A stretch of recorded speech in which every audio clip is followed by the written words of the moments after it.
Today I want to discuss the topic of political risk for internationally active enterprises. Why I think this is important? Do you remember the downing of a Russian fighter jet by the Turkish Air Force in November 2015? Apart from the human tragedy this conflict conveys, there is also a dimension that immediately affects enterprises. As a consequence to the strike, Russia banned Turkish tourist destinations from its travel agencies. Now, if you run a high-end tourist resort in Turkey, this ban might severely affect your performance as you lose one of your main target groups overnight. In February 2016, the Turkish tourism region of Antalya counted 55 Russian tourists, as compared to 8,300 in February 2015. But let us get back to the question what political risk actually is.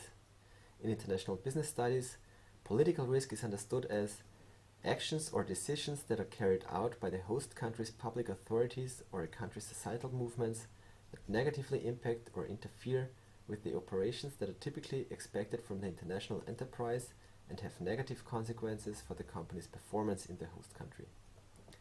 When taking a closer look into this definition, we see that first of all we talk about international enterprises. So this definition does not contain domestic firms and the way they are potentially impacted through certain actions, but the focus is on international enterprises. This is because the question of political risk factors emerged with the increasing internationalization of business in the 1970s, when organizations started getting interested in the political risk factors of countries that are rooted in their political and institutional environment. Secondly, political risk considers the political, institutional, and societal context of a country, instead of only examining the economic and competitive environment in strategic decision-making. Also, thirdly, it is made clear that the actions or decisions relevant for the international enterprise either stem from a country's public authorities or from groups and movements that are not under government control but present in a country.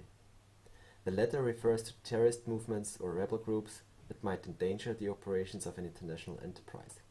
And finally, fourthly, the risk must interfere with the regular and typically expected operations of the firm in the country. Certainly, if the company blackmails and is prosecuted for that and is denied any further licenses for its business, this would not be included in the above definition. Political risk factors can either root outside of a country's administration, for instance the risk of bilateral conflicts such as Turkey and Russia, or inside of a country's political system.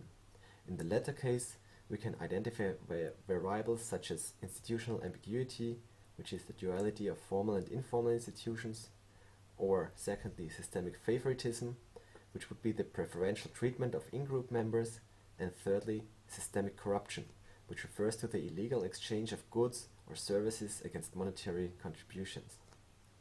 All these internal risk factors will be examined in greater detail during the Business Talk Black Sea region. I will take a close look at risk factors in the markets of the Black Sea region that are beyond economic risks, such as GDP development, demand structures, and competition. Instead, I will unveil political risk factors that impact firm performance in these markets and will highlight the pitfalls of political systems which are characterized through the parallel existence of formal and informal institutions.